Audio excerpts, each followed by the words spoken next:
Yusuf Kala menekankan pentingnya keterbukaan informasi di negara demokratis. Publik harus mengetahui apa yang dilakukan pemerintah, baik di pusat maupun di daerah. Bahkan masyarakat harus dilibatkan untuk berpartisipasi dalam pembangunan.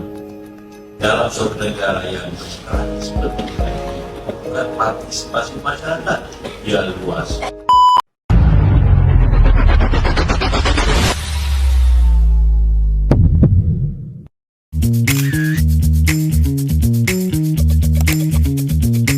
Bagaimana pendapat Bapak jika ada masyarakat yang kehilangan kepercayaan terhadap proses demokrasi di Indonesia? Dan apa penyebabnya menurut Bapak? Penyebabnya bisa dari kalangan atas ya, mungkin maksudnya karena pemerintah itu membuat kebijakan-kebijakan yang semena-mena, yang membuat merugikan masyarakat itu sendiri demi kepentingan pribadi. Itu yang bisa membuat kepercayaan, awalnya percaya, akhirnya beberapa keputusan itu membuat masyarakat tak percaya. Apakah Bapak pernah melihat atau mengalami situasi yang menurut Bapak mencerminkan pelaksanaan demokrasi yang kurang baik? Apakah bisa diceritakan? Sejauh ini ya, masih belum mengalami sejauh ini.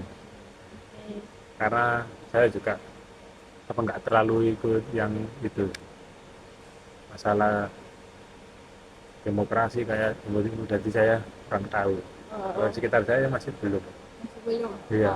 Sebagai warga negara, apa harapan Bapak agar pelaksanaan demokrasi di Indonesia menjadi lebih baik di masa depan? Ya, harapan saya ini cuma pemerintah itu lebih bijak dan lebih adil dalam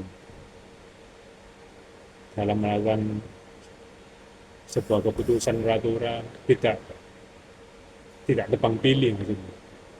Tajam ke bawah tapi yang di atas kumpul. Beberapa kasus kan juga rakyat kecil kan sering dirugikan. Ya kedepannya sih harapannya supaya bisa adil masyarakat biar tentram gitu. Ya, perkenalkan semuanya, nama aku Michael, aku dari Fakultas Ilmu Komunikasi Angkatan 24. Nama lengkap saya Elizabeth Katerina Wijaykusuma. Saya dosen dari Universitas Katolik Widya Mandala Surabaya, Fakultas Farmasi. Melihat pemilihan kemarin nih, apa sih yang paling mempengaruhi masyarakat dalam menentukan pilihannya? Apakah lebih karena visi misi calon, media sosial, atau mungkin faktor lain seperti politik uang? Kalau menurutku sih yang kemarin itu banyak kuat di medsos ya. Maksudnya memang apakah visi misinya jelek? Ya enggak. Tapi kita harus realistis aja. Kemenangan paslon itu akhir-akhir ini tuh dipengaruhi dengan tren. Jadi lewat tren, lewat komunikasi massa, ya kan, lewat sosmed. Jadi banyak sekali orang-orang itu lebih ngikutin tren sekarang daripada sebatas visi misi doang. Kayak gitu sih. Kalau melihat kondisi Indonesia yang sekarang, menurut kakak ini apakah hasil pemilu itu sudah sesuai dengan harapan masyarakat atau belum? Kalau saya lihat ya, memang saya tidak menjelek-jelekan, tapi kita lihat pada kenyataannya saja seperti itu. Ya, yang viral itu kan kelihatan ya, dan itu banyak sekali pengamat yang mengatakan tentang makan siang gratis itu ya. Memang itu adalah janji politik sebelum pemilu.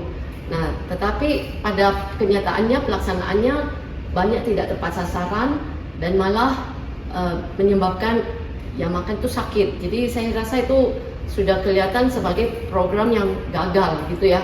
Dan bukannya malah mencerdaskan tapi malah membuat orang susah. Nah, itu sudah kelihatan. Belum lagi ya yang baru ini juga viral tentang film itu ya, film Pesta Babi itu ya. Nah, kita lihat ternyata selama ini yang ditampilkan dan yang terjadi sebenarnya itu berbeda. Sama juga dengan janji kampanye, memang perlu juga dipikirkan apakah apa yang dijanjikan memang betul seperti itu dijalankan dengan baik atau tidak. Kemudian ada lagi hal yang ketiga ya, yang memang juga viral dan kita tahu semua tentang koperasi itu ya, koperasi merah putih. Itu sepertinya ya memang terlalu dipaksakan seperti itu ya. Kenapa tidak pasar bebas gitu supaya menghindari monopoli? Kemudian apa hubungannya dengan pengurus koperasi yang harus latihan militer gitu seperti itu ya. Tapi program yang ditawarkan itu sepertinya malah membuat rakyat semakin sengsara. Ini tuh masyarakat tuh benar-benar punya ruang untuk menyampaikan aspirasi di pemerintah nggak sih? Sebenarnya demokrasi sendiri di Indonesia menurutku sudah mulai kerasa kesenggol-senggolnya. Karena pemerintah aja sekarang setiap kali ada kritik, baik itu demo, mahasiswa ya kan, ataupun juga ya siapapun ya yang mengutarakan aspirasinya di publik lah, baik terutama lewat medsos ya, itu seringkali langsung dianggapnya kayak oh hater, oh orang jelek, oh orang yang nggak ngerti apa-apa. Dan kesannya pemerintah itu langsung menganggap orang seperti ini itu orang-orang yang bodoh gitu loh. Jadi kesannya direndahkan kritiknya seperti itu. Jadi kalau ngomongin ruang apakah demokrasi yang berjalan, agak-agak enggak lah. Demokrasi yang baik itu seperti apa ya? Hal yang menurut kakak itu masih perlu diperbaiki di Indonesia ini gitu. Saya rasa yang paling utama itu adalah semangat pelayanan dari para pemimpin. Jadi orang menjadi pemimpin bukan untuk memperkaya diri sendiri, tapi justru untuk melayani. Nah, kalau semangat ini ada, maka kritik dari manapun itu bisa didengarkan, bisa diterima, bisa diolah. Itu menurut saya itu yang paling baik ya, pemimpin yang punya semangat untuk melayani, bukan untuk hanya sekedar ya ucapan slogan, tapi kenyataannya dikelilingi dengan orang-orang tertentu yang ya kredibilitasnya kalau dilihat aja di media massa itu sangat diragukan. Kayak mantan koruptor kok bisa ada lagi ya di pemerintahan seperti itu. Jadi prinsipnya pemimpin yang mau mendengar ya, semakin tinggi kedudukan kita, semakin besar kekuasaan kita, maka semakin besar juga tanggung jawab yang diberikan pada kita, semakin besar juga karena itu kepercayaan.